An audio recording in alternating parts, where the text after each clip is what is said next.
శ్రీమాత్రే నమ. జయ గురు దత్తాత్రేయ నమ.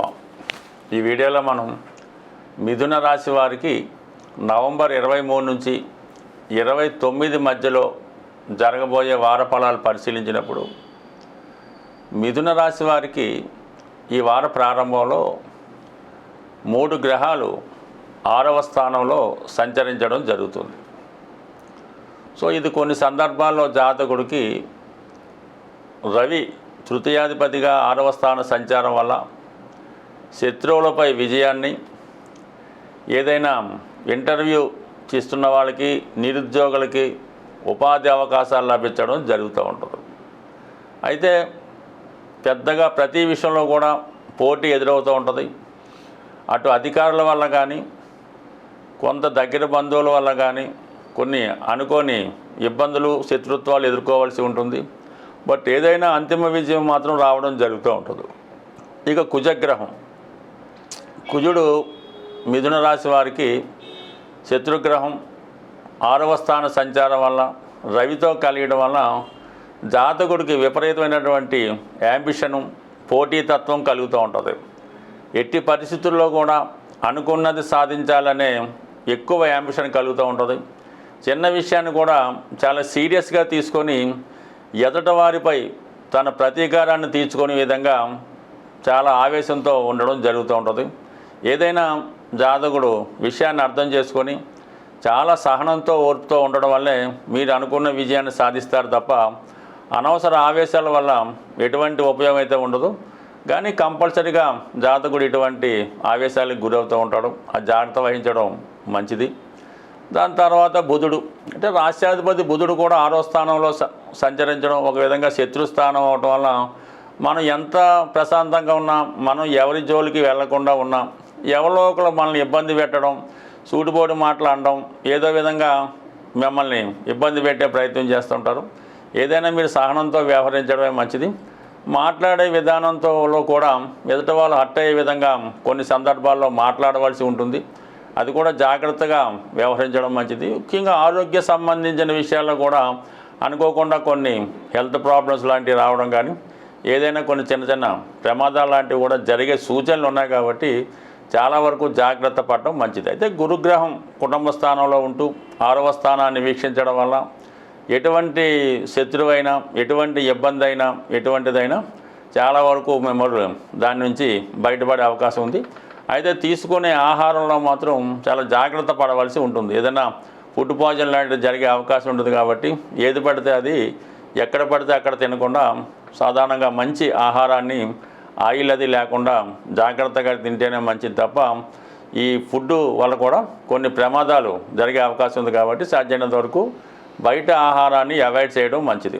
అయితే శుక్రగ్రహం ఈ వారం అంతా కూడా ఇంచుమించుగా శుక్రుడు ఇంచుమించుగా వారం మధ్య వరకు, అంటే 26వ తారీఖు వరకు కూడా 5వ స్థానంలో స్వక్షేత్రంలో ఉండడం వల్ల జాతకుడు మంచి ఊహలు, ప్లానింగ్స్తో ఉంటాడు.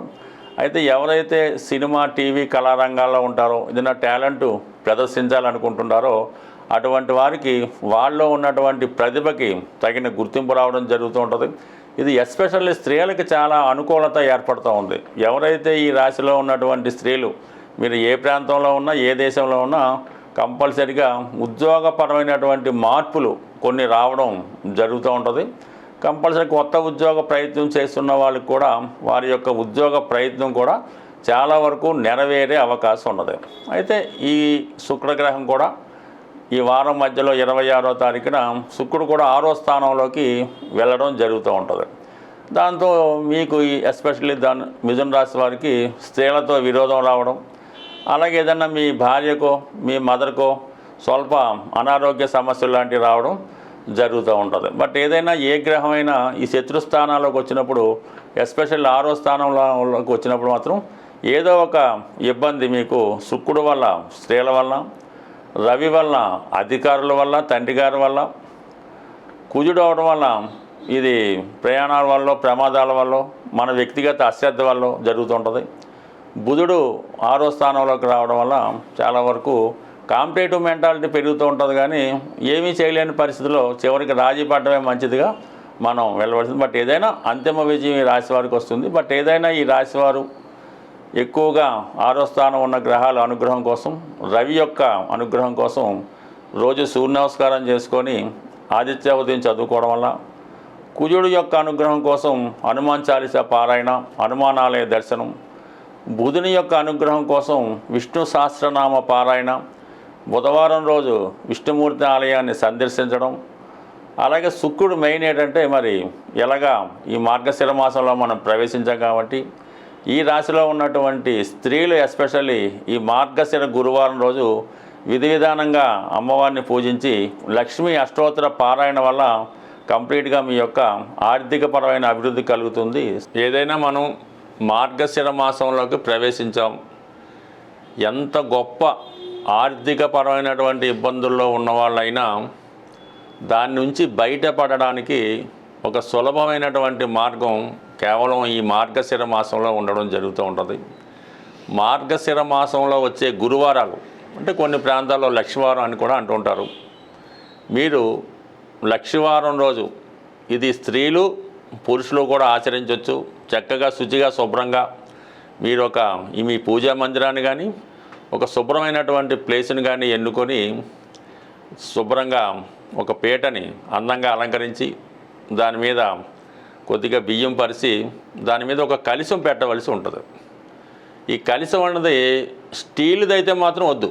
మీరు ఏదైనా మట్టిదన్నా పెట్టుకోండి, ఇత్తడిదన్నా పెట్టుకోండి, వెండిదన్నా పెట్టుకోండి, కానీ స్టీల్ పాత్ర కాకుండా ఒక మంచి పాత్ర అంటే కలశం లాంటిది పెట్టుకొని అందులో శుభ్రమైనటువంటి వాటర్, గంగాజలం లేదంటే మినరల్ వాటర్ పోసి అందులో కొద్దిగా పసుపు వేసి ఒక పగడం, ఒక ముత్యం, ఒక వెండి నాణ్యం, ఒక బంగారు నాణ్యం కానీ వస్తువు కానీ ఉంగరం కానీ ఏదో ఒకటి, అలాగే ఏదో కాపర్ కాయిన్ అంటే మొత్తం 5 రకాలు అందులో వేయవలసి ఉంటుంది. ఇవి 5 కూడా అందులో వేసి అలాగే 5 రకాలు ఫలాన్నిచ్చే ఆకులు అంటే మామిడాకు, సీతాఫలం ఆకు ఇటువంటివి 5 అందులో కలశంలో వేసి దానిపైన ఒక మంచి కొబ్బరికాయ, మంచి ముద్రది కొబ్బరికాయని కూడా బాగా అలంకరించి కొబ్బరికాయ పెట్టి అది అమ్మవారి రూపంగా మీరు దాన్ని అనుకొని లక్ష్మీ స్తోత్రాన్ని అంటే లక్ష్మీ అష్టోత్తరం అంటే విష్ణు సహస్రనామంతో కలిసి ఉంటుంది. ఆ లక్ష్మీ స్తోత్రాన్ని చదవడం వల్ల వీలైతే 3 సార్లు భక్తి శ్రద్ధలతో చదివి అమ్మవారికి పాయసం నైవేద్యం పెట్టవలసి ఉంటుంది. అంత ఓపిక లేనివారు చక్కగా ఒక ఎండి గ్లాసులో పాల్లో ఒక పంచదార కానీ బెల్లం మొక్క కానీ ఒక ఏలక్కాయ వేసి అది నైవేద్యంగా పెట్టి భక్తి శ్రద్ధలతో ఈ లక్ష్మీ అష్టోత్తర పారాయణ చేయవలసి ఉంటుంది. అయితే ఏంటంటే ఒక కండిషన్ ఏంటంటే మీరు లక్ష్మీ స్తోత్రాన్ని ఎన్నిసార్లు చదివినా విష్ణు సహస్రనామం చదవందే అమ్మవారి కటాక్షం అయితే ఉండదు. కొద్దిగా మీరు శ్రమ అనుకోకుండా భక్తి శ్రద్ధలతో ఈ 2 చదవడం వల్ల ఈ మార్గశిర మాసంలో వచ్చే గురువారాలు చేయడం వల్ల ఇప్పటి వరకు ఈ ప్రయోగం అంటే ఈ పూజ చేసి మేము ఫలితం పొందలేదు అన్నవాడు నాకు ఇప్పటిదాకా కనబడలేదు. ఇంచుమించుగా ప్రతి సంవత్సరం ఎన్నో మంది అంటే ఇంకా విధి విధానం చాలా ఉంటుంది. ఇది ఒక సింపుల్ మెథడ్. దీన్ని విధి విధానంగా ఆచరించడం వల్ల కంపల్సరీగా మీకు ఉన్నటువంటి ఆర్థికపరమైనటువంటి సమస్యలు తగ్గితే చాలా శుచిగా ఉండవలసి ఉంటుంది అన్నమాట. ఇప్పుడు అమ్మవారికి ఎస్పెషల్లీ లక్ష్మీ అమ్మవారికి చాలా శుచిగా ఉండాలి. ఎటువంటి మైల అంటూ అటువంటి తగలకూడదు. దాని పక్కన చుట్టూ చెత్త చెదారం వేయకుండా పర్టికులర్గా కుదిరితేనే మీ ఇంట్లో ఈ ప్రయోగం అన్నది చేయవలసి ఉంటుంది. కొన్ని ఇళ్లలో కుదరకపోవచ్చు. అటువంటి వాళ్ళు ఏదైనా ఒక నిశ్చలమైనటువంటి ప్రదేశంలో ఏ గోశాలలోనో అలా చేసుకోవాలి తప్ప ఈ క్లమ్జీగా గత్తరగా ఉన్నటువంటి ఇళ్లలో చేయడం వల్ల అదృష్టానికి బదులు మరేదో వచ్చే అవకాశం ఉంది. కాబట్టి జాగ్రత్తగా చేసుకోండి. ఇవన్నీ చేయలేని వారు ఈ మాసం అంతా కూడా విష్ణు దేవాలయాన్ని సందర్శించడం వల్ల చాలా వరకు మీరు అనుకున్నది 100% జరిగే అవకాశం ఉంది. స్వస్తి.